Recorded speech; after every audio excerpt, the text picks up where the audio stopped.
함께 하나님 말씀 시편 1편 1절에서 6절까지 말씀을 한 목소리로 하나님의 말씀을 읽도록 하겠습니다. 시작. 복 있는 사람은 악인들의 꾀를 따르지 아니하며 죄인들의 길에 서지 아니하며 오만한 자들의 자리에 앉지 아니하고 오직 여호와의 율법을 즐거워하며 그의 율법을 주야로 묵상하는도다. 그는 시냇가에 심은 나무가 철을 따라 열매를 맺으며 그 잎사귀가 마르지 아니함 같으니 그가 하는 모든 일이 다 형통하리로다. 악인들은 그렇지 아니하며 오직 바람에 나는 겨와 같도다. 그러므로 악인들은 심판을 견디지 못하며 죄인들이 의인의 모임에 들지 못하리로다. 무릇 의인들의 길은 여호와께서 인정하시나 악인들의 길은 망하리로다. 아멘. 굉장히 잘하는 말씀이죠. 말씀을 저와 함께 천천히 다시 말씀을 읽어보는데요. 오늘부터 수요일 날 시편 말씀을 좀 묵상할 겁니다. 시편이 몇 편까지 있다나요? 네, 150편까지 있으니까 한 주에 한 편씩에도 몇 년은 해요? 3년은 하겠네요. 그죠? 그런데 한 장을 한 편을 한 두세 번 하면 6년은 하겠네요. 그죠? 오늘 설교는 2절까지만 할 거니까 다음 주에 4절 정도, 그 다음 주에 6절까지 하면 9년은 하겠네요. 네, 제가 은퇴할 것 같죠? 네, 그만큼 가는 본문이잖아요. 그래서 아마 다 묵상하기는 쉽지 않을 것 같지만 곳곳에 펼쳐져 있는 하나님의 말씀의 소중한 것들을 여러분들과 한번 나눠보려고 합니다. 다시 한번 1장 1절부터 6절까지 말씀을 읽도록 하겠습니다. 시작. 복 있는 사람들은 악인들의 꾀를 따르지 아니하며 죄인들의 길에 서지 아니하며 오만한 자들의 자리에 앉지 아니하고 오직 여호와의 율법을 즐거워하여 그의 율법을 주야로 묵상하는도다. 그는 시냇가에 심은 나무가 철을 따라 열매를 맺으며 그 잎사귀가 마르지 아니함 같으니 그가 하는 모든 일이 다 형통하리로다. 악인들은 그렇지 아니하며 오직 바람에 나는 겨와 같도다. 그러므로 악인들은 심판을 견디지 못하며 죄인들이 의인들의 모임에 들지 못하리로다. 무릇 의인들의 길은 여호와께서 인정하시나 악인들의 길은 망하리로다. 아멘.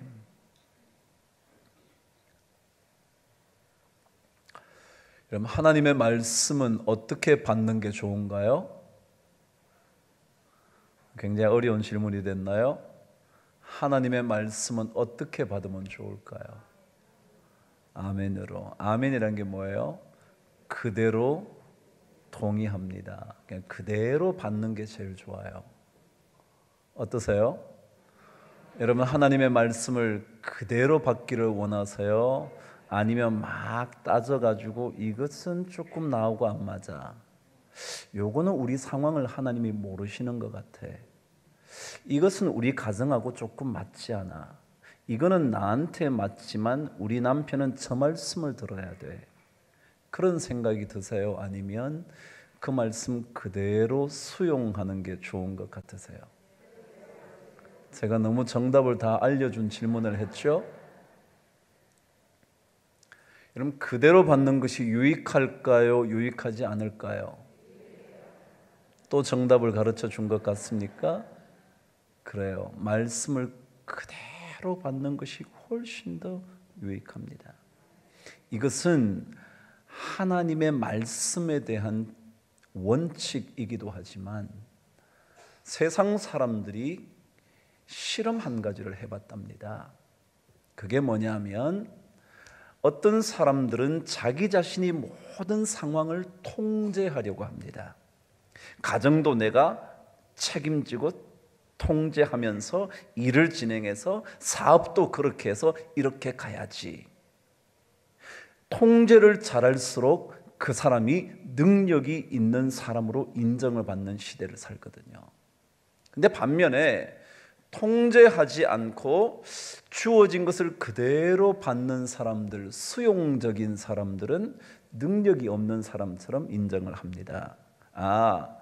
힘이 없고 능력이 없고 지식이 모자라니까 그냥 들어오는 대로 받는 거지. 지식 있는 사람들은, 지혜가 있는 사람들은 비판하고 분석하고 전부 다 논리 정연하게 해서 내가 짝짝짝짝 관리를 해서 이건 받아들일 건 받아들이고 그렇지 않은 건 배척, 이렇게 한단 말이죠.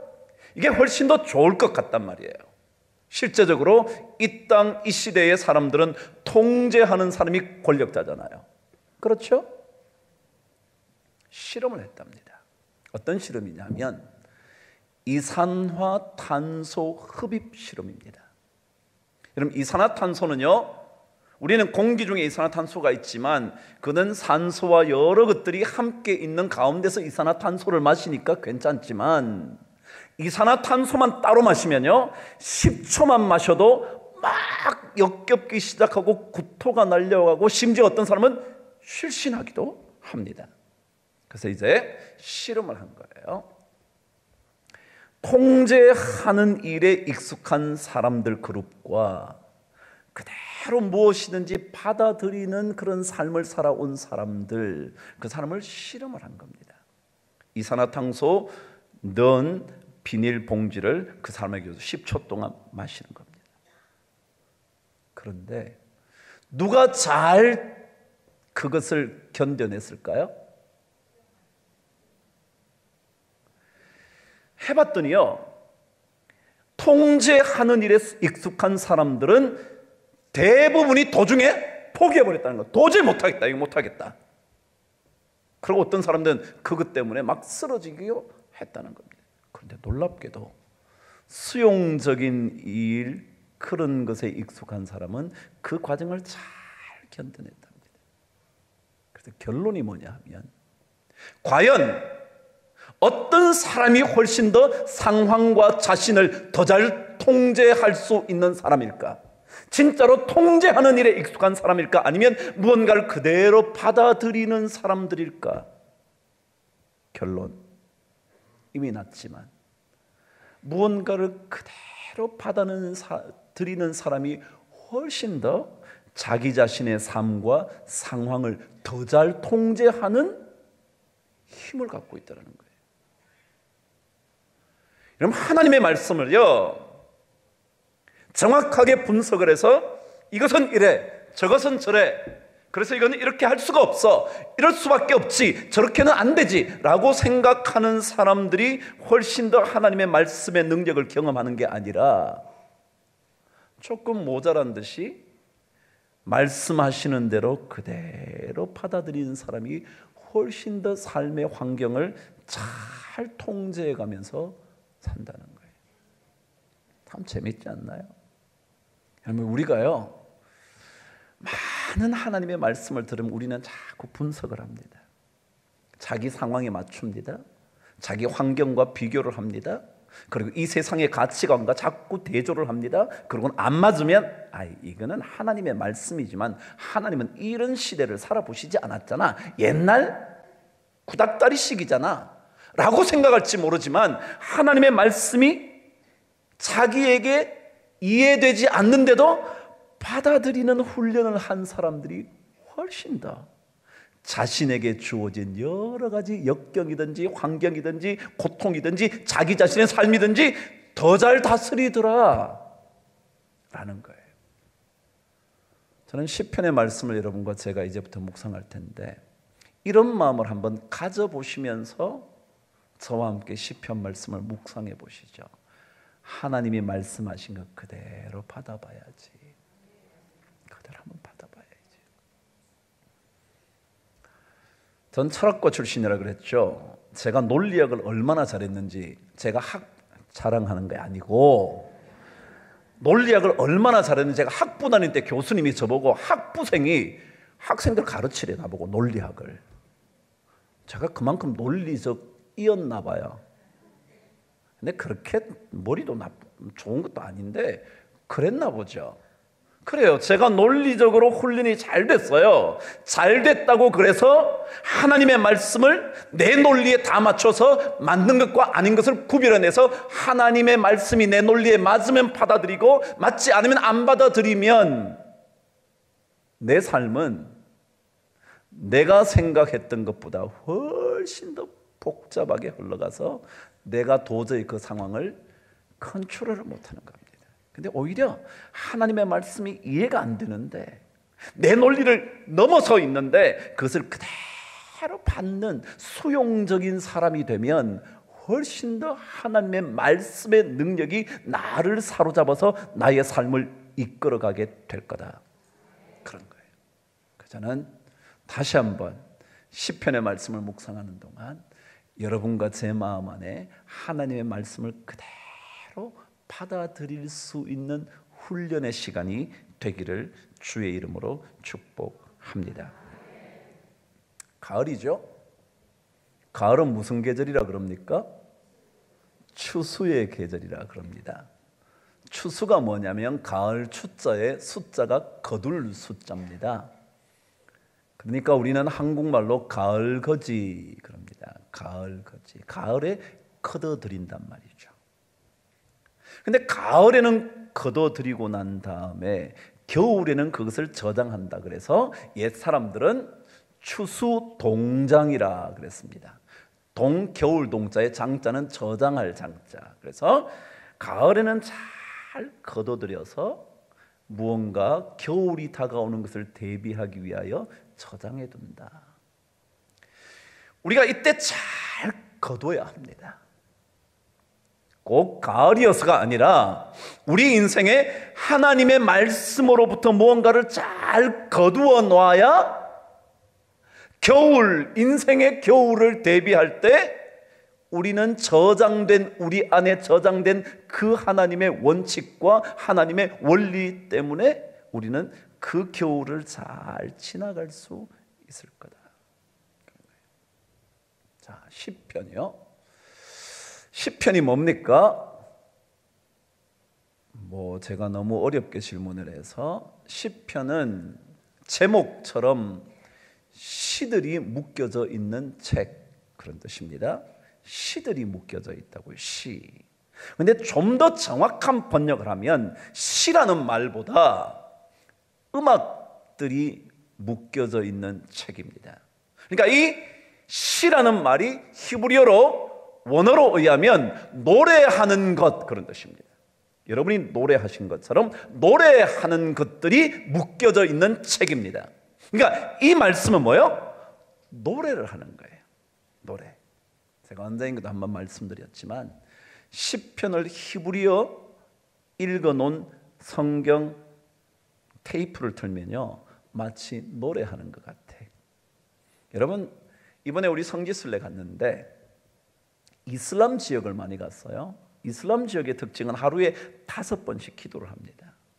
기도를 하면 기도를 하라고 그럴 때마다 동네방네 확성기에 막 얘기를 합니다.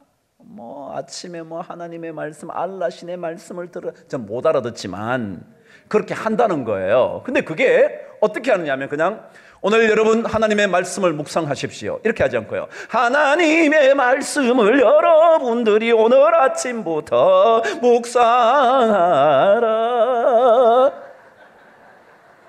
막 그러는 거예요. 진짜예요. 그래서 그것 때문에 잠을 못 자. 5시에 4시 반인가 5시쯤 하는데 그냥 하지 않아요. 그러니까 아마도 이 히브리 민족들이고요 이스마엘의 자손들 아니에요. 그러니까 결국 그때 그 팔레스타인 사람들의 이런 이야기는요 어떻게 하는 거라고요? 노래처럼 하는 거예요. 노래처럼.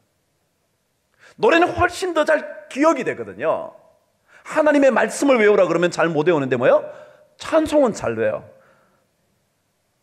주의 약속하신 말씀이 이거는요 외우라 그러지 않아도 잘 외워. 그러니까 노래는요 잘 외울 수 있어서 늘 이 말씀을 자기 안에 있도록 하기 위해서 노래 형태로 하는 거예요. 그래서 시편이라. 어쨌거나 오늘 첫날이니까 개관 약간 하겠지만 시편은요 주로 누가 썼대요? 다윗이 썼대요. 아마도 잘 살펴보면 다윗이 쓴 시편은 73편에서 75편 정도 될 거다. 많이 보는 사람은 75편, 그러면 딱 절반을 쓴 거고요. 그렇지 않으면 73편 정도 썼을 거다, 그렇게 말합니다. 어쨌거나 절반 정도는 다윗이 썼습니다. 그리고 나머지는 그때 찬양을 주도했던 그룹들이 있었습니다. 고라 자손들이나 아삽, 이런 사람들이 주로 썼습니다. 이 두 그룹들이 한 22편 정도로 씁니다. 그 나머지는 한두 편씩 쓴 솔로몬이 한 2편 썼고요. 그 다음에 헤만이라는 사람이 한 편 썼고요. 에단이라는 사람이 한 편 썼고요. 모세도 한 편 썼다 그러고요. 그 나머지 그럼 약 한 50편 정도는 저자가 누군지 모릅니다. 그러나 어쨌거나 전체가 뭐라고요?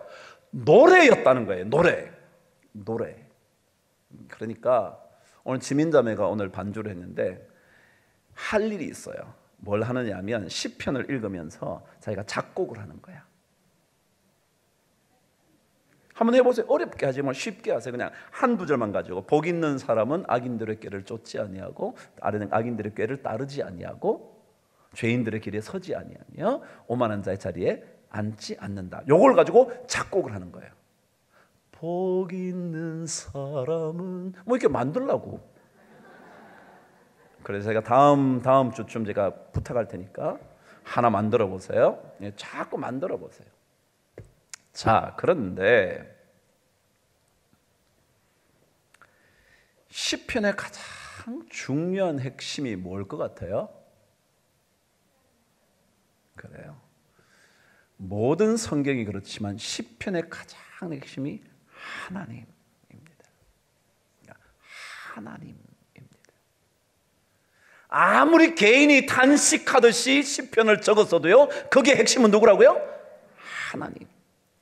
아무리 너무 고통스러워서 막 울부짖듯이 해도 거기에 핵심이 누구라고요? 하나님. 좋은 일을 만나서 하나님께 감사할 때도 그 핵심은 누구라고요? 하나님. 하나님의 지으신 것이 너무 아름답다고 말할 때에도 핵심은 하나님. 제가 그냥 한 가지만 얘기해요. 하나님. 그것을 잘 보시죠. 근데 그 하나님은 우리에게 무엇을 원하시는 분일까? 하나님이 시편 전체의 핵심인데 그 하나님은 우리에게, 여러분에게 무엇을 하시기를 원하시는 분일까? 그 생각을 하다가 시편 1편을 읽기 시작했는데 시편 1편은 저자가 없습니다. 이왕이면 다윗이라는 사람이 1편을 쫙 했으면 좋았을 텐데 왜 편집자가 1편을 다윗의 것을 하지 않고 아무도 모르는 저자 미상의 그것을 여기다 집어넣었는지 저는 잘 모르겠지만 잘 생각해 보세요. 제가 뭐라 그랬죠? 하나님은 우리에게 무엇을 원하시는 분일까? 1절은 이렇게 시작하죠. 시작. 복 있는 사람은 그랬습니다. 원래는 어떤 뜻이냐면 복이 있다, 이런 사람은 그런 거예요. 뭐라고요? 복이 있다. 그러니까 하나님은 우리에게 가장 먼저 시편 전체를 통해서 들려주고 싶은 말씀이 뭐냐면 너네들이 복 있는 인생을 위해서 내가 알려주고 싶은 게 있다. 시편 1편을 우리는 지혜의 시편이라 그럽니다. 다시 말하면 복 있는 인생을 위하여 지혜를 얻을 수 있는 길이 여기에 있다. 그게 뭐라고요? 1편이다. 뭐라고요? 복 있는 인생이었던 걸까? 복 있는 인생. 우리 전부 다 복 그러잖아. 계속 하나님 아버지에게 복을 주옵소서. 이건 새해가 되면 더 하고요. 세상 사람도 다 복이야, 다 복. 그러니까 진짜로 근데 하나님도 우리에게 무엇을 원하시냐면 복된 인생을 살기를 원하세요? 저는 여러분과 제가 복 있는 인생의 주인공 되기를 진짜 바랍니다. 이거는 제가 여러분에게 세상 사람처럼 여러분 복 받고 사세요 그런 정도가 아니라 진짜 하나님은 우리에게 가장 중요한 이야기 하나를 하시는데 그게 뭐냐면 복이라는 거예요. 자, 그럼 복이라는 게 뭔가? 그거죠. 복이라는 게 뭘까? 복이라는 히브리어 단어는 어떤 단어에서 왔냐 하면 아샤르라는 단어에서 왔답니다. 모르셔도 되는데 중요한 뜻만은 알아야 돼요. 복이라는 단어가 어디에서 왔느냐 하면 똑바로 올바른 방향으로 걷다라는 단어에서 왔습니다. 그렇다면 복이라는 것은 무슨 뜻이냐면 올바른 방향으로 걸어갈 때 주어지는 게 뭐라고요? 복이다. 올바른 방향. 드디어 중요한 한 것 여러분과 제가 붙잡았습니다. 뭐라고요? 올바른 방향으로 가는 게 뭐라고요? 복이다. 그래요. 당연하지 않아요? 잘못된 방향으로 가면요, 그게 아무리 좋은 것 같아도 마지막에 가면 뭐예요? 필경은 사망의 길이에요. 우리가 보기에는 좋았는데, 남들이 보기에도 좋았는데, 모든 사람이 부러워했는데 마지막에 가보니까 그게 방향이 잘못됐어. 가보니까 절벽이야.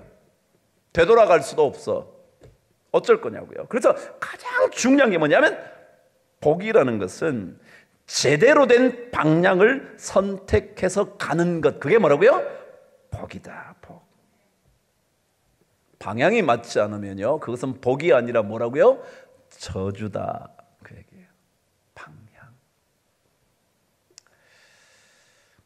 그럼 방향 얘기를 제가 한번 해볼까요? 그럼 주님께서 우리에게 자주 용서하라 그럽니다. 그죠? 근데 여러분 용서가 잘 되나요? 잘 안 돼. 저도 잘 안 돼. 진짜 잘 안 돼. 한 미운 사람은 하여간 제가 얘기했죠. 발걸음 소리가 왜 그렇게 그 사람 건 딱 귀에 박혀 있는지 몰라. 그리고 저 멀리서 소리 잠깐만 해도 그 목소리가 내 귀에 어쩜 그렇게 잘 들리는지 몰라. 이게 용서가 안 되잖아요. 용서는 해야 되는데 잘 안 돼요. 왜 그럴까요? 안 하고 싶어서. 용서 안 하고 싶어서 그런 거죠. 근데 왜 자꾸 용서하라 그러죠? 그 고통으로부터 우리가 벗어나도록 하기 위해서 하나님이 용서하라 그러는 거예요. 왜요? 그 사람 소리만 들어도 괴롭고 생각만 해도 괴롭고 보는 더 괴롭고 그 사람이 혹시라도 나한테 잘해주는 듯이 하면 더 미칠 것 같고, 그러니까 이거는 나로 하여금 더 좋은 삶을 살게 하시기 위해서 우리에게 주님 뭐라 그러신다고요? 용서해라. 이걸 뭐라 하냐면 올바른 방향이라 그러는 거예요. 내가 남을 용서하는 것, 이게 뭐 문제가 아니에요. 그거는 하나님이 남 용서해줘 그런 뜻이 아니고 뭐라고요? 나로 하여금 내 삶이 훨씬 더 복된 삶이 되도록 만드시기 위해서 뭐하라 그런다고요? 용서하라 그런다. 이걸 방향이라 그런다. 이걸 이해가 되셨어요? 이 방향을 놓치면 자기가 평생 괴로워. 심지어 나중에 뭐라 그래요? 그 사람 나오는 한은 나는 이 교회 못 나와. 그렇죠, 여러분? 그게 뭐냐면 방향이라는 것은요, 보통 문제가 아닙니다. 이 방향 하나가 틀려지면 삶이 평생 괴로운 겁니다. 그래서 주님은 우리에게 복 있는 사람, 이것을 뭐라 그러냐면, 야, 너 방향을 제대로 잡고 걸어가야 돼. 방향을 올바른 방향으로 걸어간다. 이게 뭐라고요? 복이라는 단어다.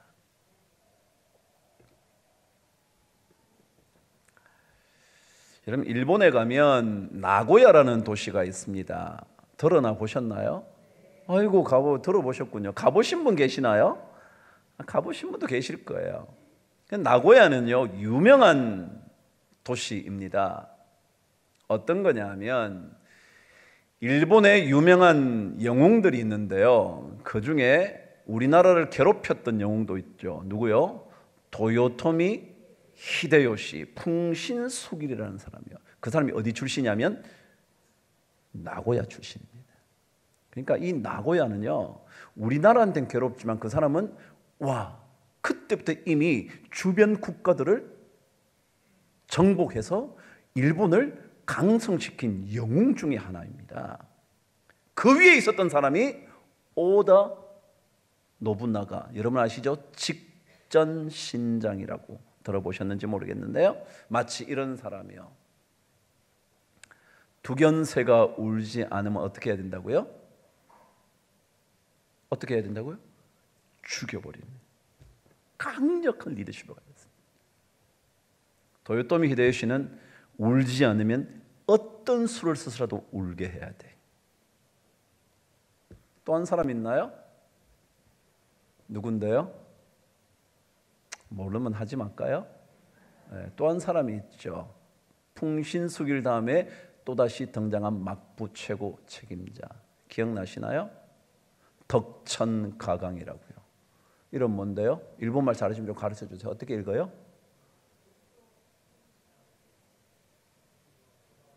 뭐예요? 이따 그럽시다. 제가 안 얘기할 거예요, 일부러. 자, 그 사람은요, 두견새가 울지 않으면 울 때까지 기다려라. 가장 덕장이었습니다. 그래서 이름도 덕천가강인지 몰라. 자, 어쨌거나 나고야는 이렇게 유명한 사람들 도시입니다. 근데 사실 그 도시에 가장 유명한 게 있답니다. 그게 뭐냐면 장어덮밥이랍니다. 장어덮밥. 그러니까 나고야 가면 반드시 뭐요? 이걸 먹고 와야 돼. 이걸 먹고 와야 돼. 뭘 먹고 와요? 장어덮밥. 이거 안 먹고 나고야 간 사람 아니요. 이 나고야 장어덮밥은요, 우린 장어덮밥 이렇게 밥 위에다가 장어 올려서 주잖아요. 근데 그 사람 빡 뚜껑을 탁 덮습니다. 그 나고야의 유명한 장어덮밥의 얘기를 잠깐 할게요. 그 나고야의 장어가 가장 유명한 이유 중에 하나가 장어를 처리하는 방법 때문에 그렇다는 겁니다. 무슨 말이냐 그랬더니, 장어를 가장 맛있게 요리를 하려면 장어를 잡아먹기 전 3일 동안 굶겨야 한답니다. 굶기면 몸에서 좋지 않은 기름들이 다 빠지고 좋은 기름만 장어가 다 갖고 있대. 이해가 되실 만하죠? 왜냐하면 필요 없는 기름은 다 저절로 빠져야 되잖아요. 그리고 중요한 게 빠지면 안 되니까 장어 자신이 3일 동안 굽는 동안 별로 필요 없는 것들은 다 몸에서 빠져나가게 하고 좋은 것만 딱 갖고 있다. 몸에 좋은 것만. 그래서 반드시 3일 동안 장어를 굶겨야 한다는 겁니다. 그럼 한번 보시죠. 3일 동안 굶기는 게 나쁜가요? 좋은가요?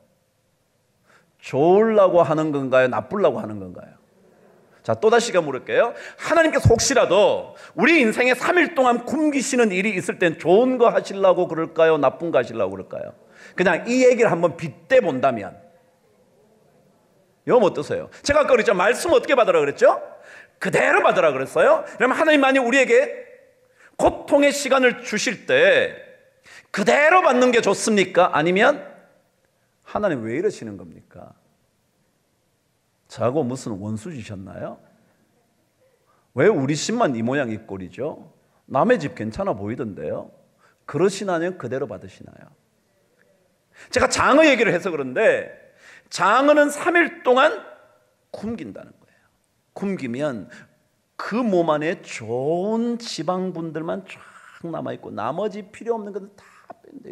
여러분도 3일 굶으면요, 나쁜 게 쫙 빠져. 지금 전부 다 안 굶기 때문에 나쁜 걸 다 갖고 있어요. 자, 제가 방향 얘기했죠. 굶는 것이, 고통을 경험하는 것이, 어려운 시간을 보내는 것이 나쁜 게 아닐 수 있어요. 그건 하나님이 아시는 방향이 있다고요. 그 방향대로 그냥 가면 돼요. 근데 우리는 안 갈라 그러죠.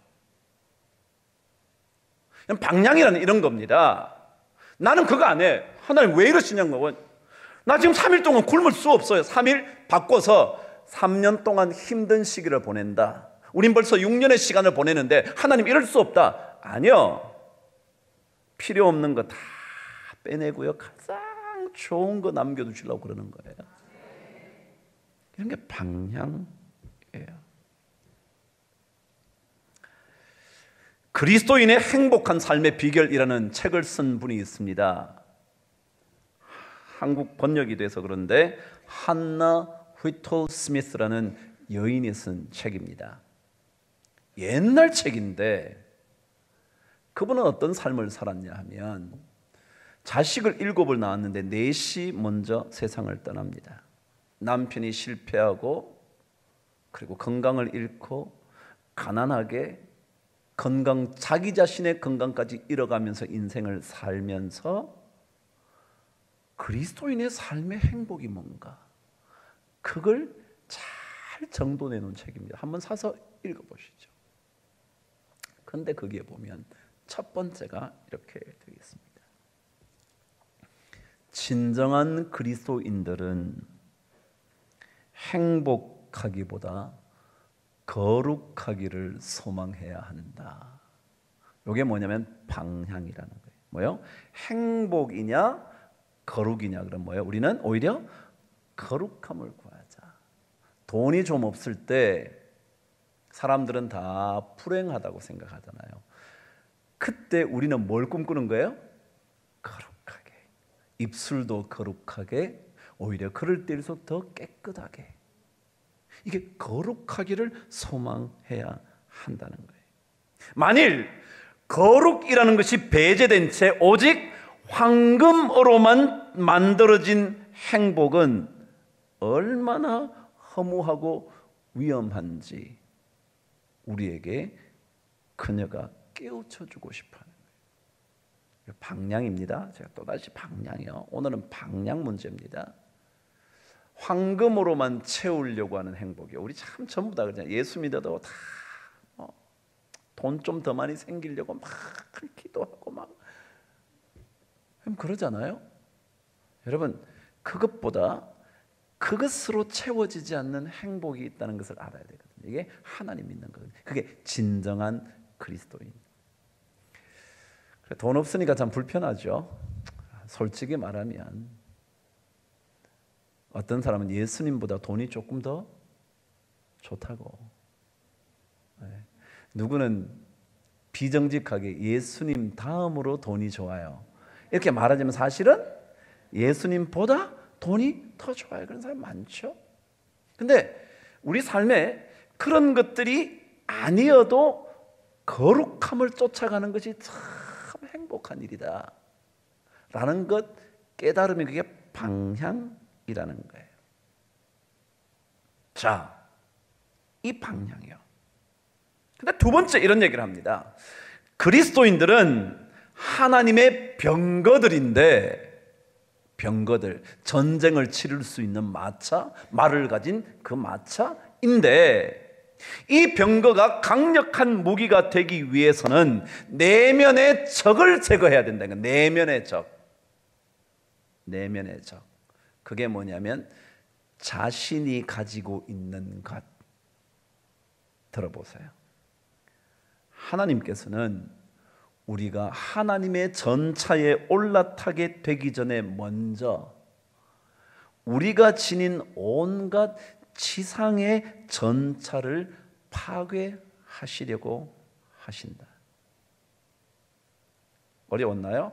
하나님의 전차에 올라타면요, 우리는 전혀 두려워할 것 없는 그런 하나님의 전능한 병거 되는 건데, 거기에 올라타기 위해서는 올라타기 전에 뭐요? 우리가 가지고 있는 전차를 파괴해야 된다는 거예요.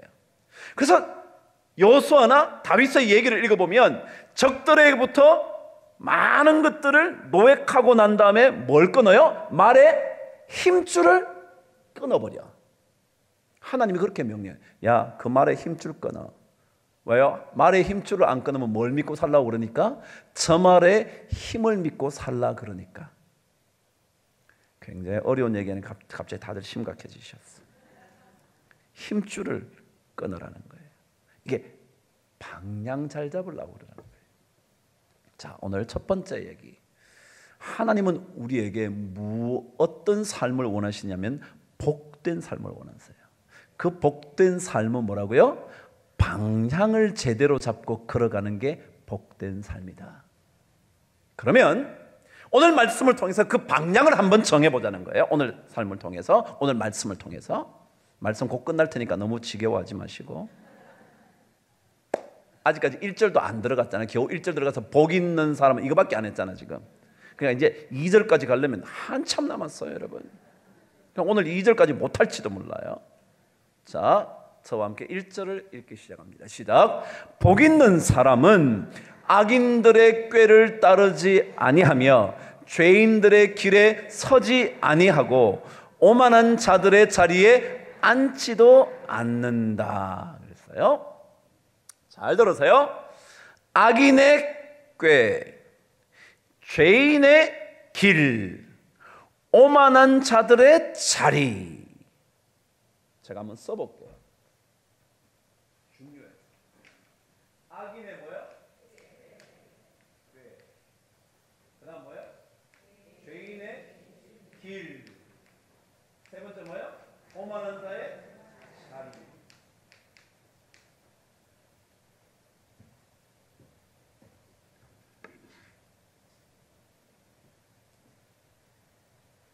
여러분, 여기에 꾀라는 말은 생각의 문제입니다. 생각. 그렇잖아요. 꾀를 낸다는 거예요. 꾀를 낸다는 거예요. 생각의 문제. 근데 길이라는 것은요, 생각의 문제가 아니라 그 길에 접어들었다. 그죠? 그 길에 접어들었다 그러잖아요. 그래서 이걸 뭐라 그러냐면 행동이라. 이해가 되시죠? 길은요, 걸어가는 거예요. 길이 있으면 뭐에 안 가는데. 그러니까 길이 있다는 얘기, 길에 서 있다는 얘기는 그 길을 걷고 있다는 거예요. 그래서 삶의 행동을 말하는 거예요. 이해가 되셨죠? 자, 생각에서부터 뭐로요? 행동으로. 그 다음에 자리예요. 자리라는 단어의 원래 뜻은 뭐냐면 거주지라는 뜻입니다. 완전히 거기에 머물러 산다 그런 뜻입니다. 그럼 이걸 제가 머무름이라고 그럴까요? 너무 좋은 의미 같은가요? 자, 첫 번째 생각을 했어요. 그 다음 뭐예요? 행동이에요. 그 다음에 아예 그 행동이 계속되어서 그 자리에서 그렇게 됐어요. 제가 지난주에 설교를 할 때 할라크라는 단어가 걸어간다라는 단어, 걷는다라는 단어의 마지막 예가 뭐였다 그랬죠? 그래서 그것이 자신의 삶이 된다. 기억나시나요? 안 날수록 좋아요. 제가 하면 새로우니까.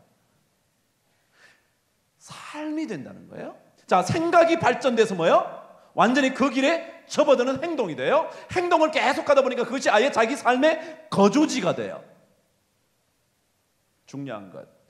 여러분, 하나님께서 우리에게 복된 인생을 위하여 방향을 잘 잡아야 된다 그랬는데, 방향을 잘 잡는 것은 어떤 거냐면 첫 번째 단추가 중요하다. 왜냐하면 첫 번째 단추 잘못 끼면 어디까지 간다고요? 완전히 그 자리에 머물러서 나 거기가 좋아 그런다는 거예요. 여러분, 첫 걸음이요 얼마나 중요해요.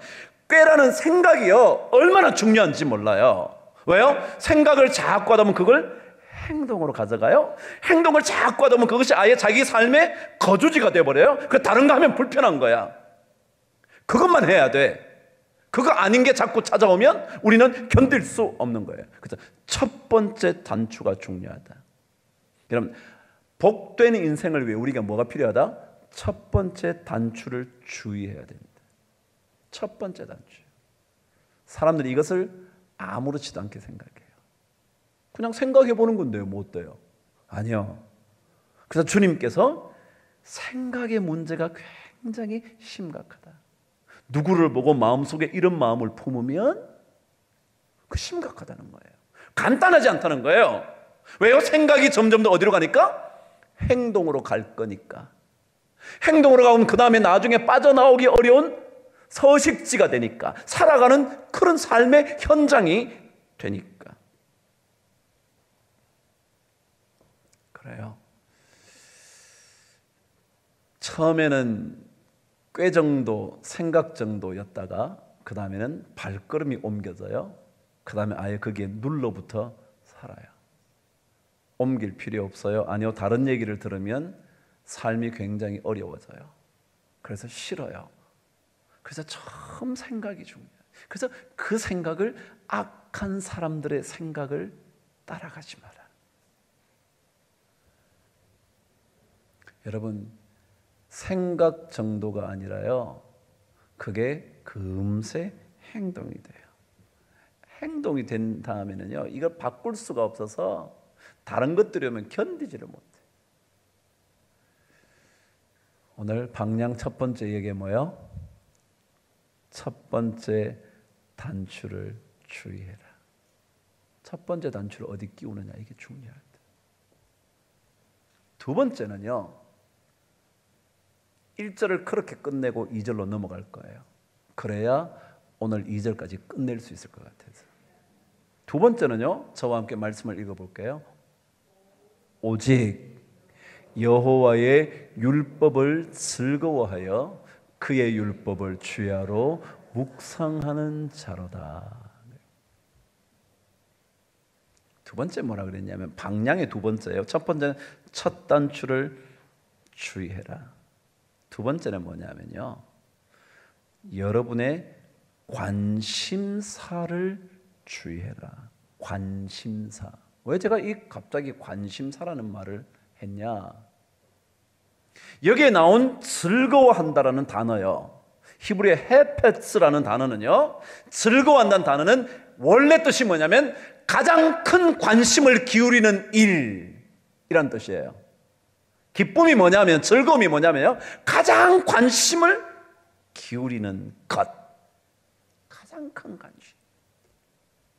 이게 기쁨이. 그렇잖아요. 자기 좋아하는 건 자기가 뭐요? 막 매일 생각해. 그렇죠? 하지 말라 그래도 그게 자꾸 생각이 나. 자기 좋아하니까. 그죠? 그래서 가장 큰 관심사를 뭐라 그러냐면 즐거움이라 표현한다는 거예요. 그래서 우리 그리스도인들의 복된 삶의 방향을 위해서 중요한 것은 내 관심사가 어디에 있는지. 그래서 이 단어의 뜻이 뭐냐면, 두 번째가 그렇기 때문에 그것을 가지기를 간절히 소원하는 것. 그런 뜻이에요. 뭐라고요? 즐거움이 무슨 뜻이라고요? 가지기를 간절히 소원하는 것. 그러니 그 관심사 중요하죠. 즐거움이 뭐냐면 자기가 갖고 싶은 거거든요. 그래서 오늘 성경은 그것이 뭐였으면 좋겠다? 하나님의 말씀이었으면 좋겠다. 여러분, 관심사가 어떤 거예요? 여러분, 어떤 게 관심사예요? 한 말씀 해보세요. 말할 것도 없죠. 여러분, 뭘 그렇게 관심을 가지세요? 뭐가 그렇게 관심이 있으세요? 한번 생각해 보세요. 여러분, 자식인가요? 여러분, 자식 너무 관심 갖지 마세요. 제발. 저는 여러분, 너무 자식 그러지 마라. 뭐 자식 지가 알아서 살겠지. 그렇지 않나요? 여기에 내가 보니까 그래, 다 저 나이 또래 같아요. 그 얘기는 이미 자식들이 다 성장했단 말이죠. 물론 젊은 사람들이 좀 있지만 그래도 그 자녀들에게 너무 관심 갖지 마세요. 그냥 너 하고 싶은 거 해라고. 그리고 큰 틀만 자꾸 얘기하죠. 하고 싶은 것만 해라. 그러고는 막 부모가 요즘은 이야.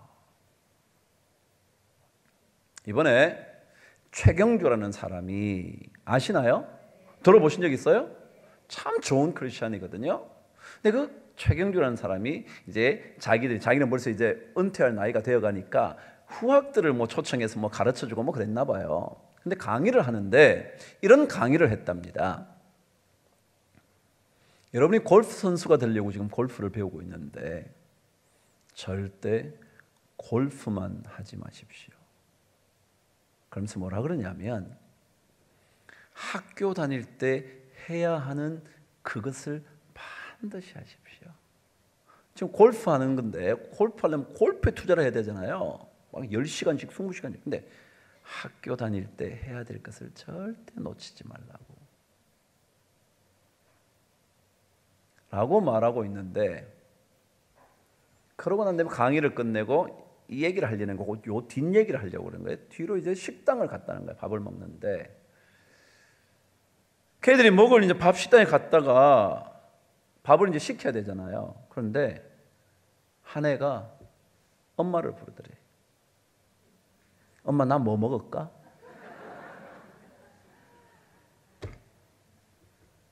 엄마 나 뭐 먹을까? 지가 먹는 거지 뭘 엄마한테 물어. 그러니까 대학 가서도 뭐요? 엄마 나 무슨 과목 들을까? 어느 교수가 나을 것 같아? 그런다는 거야. 여러분 요 정도만 해도 괜찮잖아요. 요즘 법 쪽에 있는 사람들이요, 집에 가서 엄마한테 묻는데 이거 엄마 어떻게 하면 되냐고. 이건 농담이에요. 그런 데잖아. 그런 데잖아. 여러분 이거 심각하지 않아요? 심각한 거예요. 여러분 자식들이 너무 그러지만 그냥 괜찮아 해. 나쁜 거 하지 않으면 됐죠 뭐. 제 질문은요, 여러분 뭐에 그렇게 관심이 있으세요? 돈이요? 그 돈에 관심이 많으신가요? 뭐 때문에요? 왜 돈에 관심이 있는데요? 왜 관심이 있으시냐고요? 왜 관심이 있냐고요? 뭐 때문에요? 집을 좋은 거 사시려고요? 자동차를 큰 걸 가지고 싶어서요? 여행을 많이 하고 싶어서요? 마음껏 쓰고 싶어서요? 뭐 때문에 여러분 돈을 더 갖고 싶은지를 한번 물어보세요. 자꾸 물어보세요. 그리고 제가 이번에 성지순례 갔더니 재미난 사실을 발견했어요. 그게 뭐냐면 여자들은 물건만 보면 살라 그래. 아, 가방이 막 터진다 그러면서 막 자꾸 사네, 자꾸 사네. 그 좀 잡아줘. 막 꽉꽉 누르면 잡아줘. 그래. 아이고. 제가 아이 그만 사요. 제가 그랬죠, 진짜. 아, 여자들은 보면 사, 보면 하여간 막. 왜 살라 그러냐고요. 이런 사람도 있어요. 내가 참 감사해서 여기 이렇게 어려운 사람들 내가 좀 도와주려고 산대. 막 그런 사람 내가 할 말 없는데 나머지는 뭐 그냥 또 사, 보면 또 사, 또. 더 재밌는 얘기 하나 해드릴까요? 하면 여기 계신 분 중에 누가 또 거기에 걸릴까 봐 제가 안 하는데 나중에 하죠 뭐. 여러분 관심사요. 관심사. 자, 오늘 그래서 이렇게 얘기했어요. 우리의 관심사가 하나님의 율법이다. 그리고 그 율법을 주야로 묵상하는 거다. 그래서 자, 이제 결론할게요. 9시 전에 마치려고 그래요. 묵상하는 거. 몇 번이나 강조했지만 제가 묵상하는 얘기를 조금만 할게요. 묵상이라는 단어는요, 원래 무슨 뜻이냐 하면 원래는 먹이를 보고 으르렁거린다, 그런 뜻이에요. 묵상이 좋은 뜻 여러분 많이 들으셨지만 묵상이 뭐라고요? 먹이를 보고 와, 저걸 잡아 먹어야지. 그게 묵상이라는 거예요. 우리가 하나님의 말씀을 보고 저 말씀을 내가 먹어야지. 그 마음이 있어야 된다. 그게 우리 좀 관심사였으면 좋겠다. 근데 우리는 다른 것에 관심이 너무 많아요. 그래서 제가 또다시 묻잖아요. 여러분 진짜 돈이 없어서 오늘 발가벗고 여기에 오신 분 계시냐고요. 옷이 없어서 난 도저히 입고 갈 옷이 없어서 나는 이렇게밖에 못 가겠다 그러고 속옷 차림으로 오신 분이 계시냐고요. 없어요. 그런데 또 사요. 있는데 또 사. 참 이상해요. 하여간 뭐 귀신이야. 사는데 귀신이야. 귀신. 그래요. 여러분 제가 늘 경제를 위해서 좀 사야죠. 안 사시면 되겠습니까? 그렇긴 하지만 거기에 너무 관심을 갖지 마라. 아, 그렇지 뭐 여름 됐으니까 뭐 여름 뭐 간단한 거 그럴 수 있죠. 우리 관심이 돈 벌어서 더 많은 돈을, 남편이 돈 잘 벌고 뭐 그런 데 관심 갖지 마세요, 여러분. 우리가 더 행복한 가정을 위해서 어떤 게 올바른 방향일까? 그런 고민을 좀 해보세요. 남편하고 같이 앉아서 당신 우리가 어떤 게 진짜 행복한 인생 이래야 되는데 앉아가지고 철수 아버지는 이런데 당신은 뭐하냐? 그러지 마라. 옆집에는 어떤데 그런 얘기하지 마라. 뭔 그런 얘기를 하냐? 여러분 우리 관심사에 그게 뭐라고요? 제가 즐거움이라는 거예요. 오직 여호와의 율법을 즐거워하며 갈 때 즐거워하는 거예요. 그래서 다른 번역은 어떻게 아예 영어 번역 같은 경우는 나의 즐거움이 말씀에 있고 묵상하는 데 있다 그렇게 돼 있어요. 나의 즐거움이란 말은 다시 또 바꿔서 이렇게 해요. 나의 가장 큰 관심사는 뭐예요? 하나님의 말씀이고 그리고 그 말씀을 주야로 묵상하는 거다. 근데 이 묵상은 무슨 뜻이냐면 그 말씀을 늘 먹기 위해서 으르렁거린다. 그런데 이 낱말이 두 번째 뜻이 뭐냐면 으르렁거리다가 이것을 동물에 비교된 것 같으니까 어떤 뜻이냐면 소리를 낮게 내면서 늘 반복한다는 거예요. 반복한다.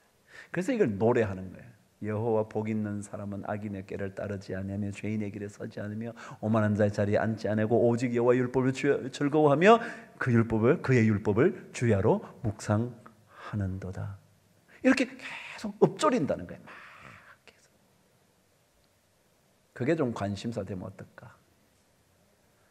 그래요. 시간 다 갔어요.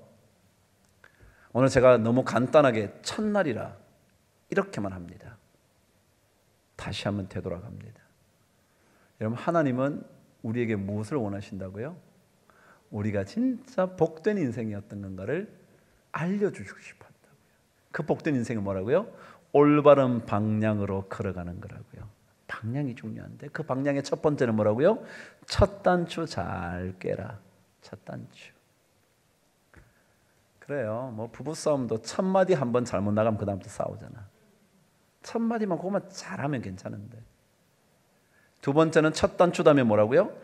우리의 큰 관심사, 가지고 싶어하는 것이 무엇인지를 늘 주의해라. 내가 뭘 갖고 싶냐? 뭘 갖고 싶냐? 딴 거 너무 그러지 말고 여호와의 율법을, 하나님의 말씀을 그걸 그대로 받아들이고 그리고 그 말씀을 먹이처럼 먹으려고 어르렁거려라. 그러면 됩니다. 남들보다 한 걸음 앞서가면 행복한가요? 남들보다 한 계단 더 먼저 올라가면 행복한가요? 여러분 꼭 그렇게 보이십니까? 그런 것만 아닐 거요. 남들보다 좀 더 좋은 대학을 가면 그게 진짜 행복일까요? 아닐 거요. 그렇지 않을 거라고요. 정말 우리가 하나님의 말씀 따라 한번 그래 좋지 않은 생각하지 말고요. 얼굴을 하나님의 말씀으로 채워보시죠. 그럼 얼굴이 달라질 테고요. 그렇게 되면 우리의 가는 발걸음도 달라질 테고요. 우리의 삶의 현장이 달라지게 될 줄 믿습니다. 혹시라도 하나님께서 여러분을 장어처럼 굶기신다면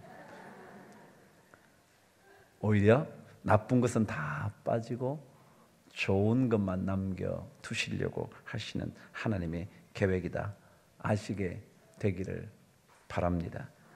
제가 여러분에게 나고야 가시거든 꼭 이것을 먹으라 그랬는데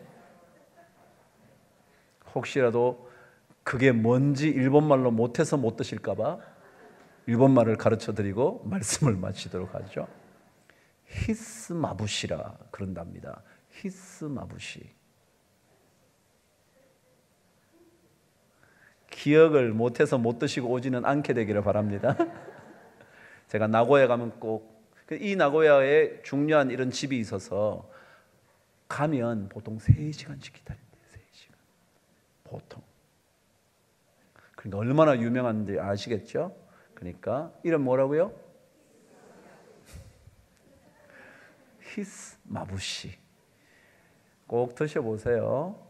예. 이렇게 하고 나면 다음 주에 기억나는 게 히스마부시밖에 없을 거예요. 그래도 괜찮아요. 저는 좋아요. 또 할 수 있으니까. 오늘 몇 가지 얘기를 다 빠뜨렸는데 우리 하나님은 우리에게 진짜 좋은 거 주시려고 그러세요. 진짜 그런 거 꼭 믿으시고요. 그 하나님의 말씀을 그대로 수용해 보시면 아닌 것 같지만 하나님의 말씀이 내 안에서 살아 움직여서 우리의 인생을 더 복되게 만드실 줄 믿습니다. 여러분 또 나머지 3일 동안 멋지게 사시고요. 우리 주일날 뵙도록 하겠습니다.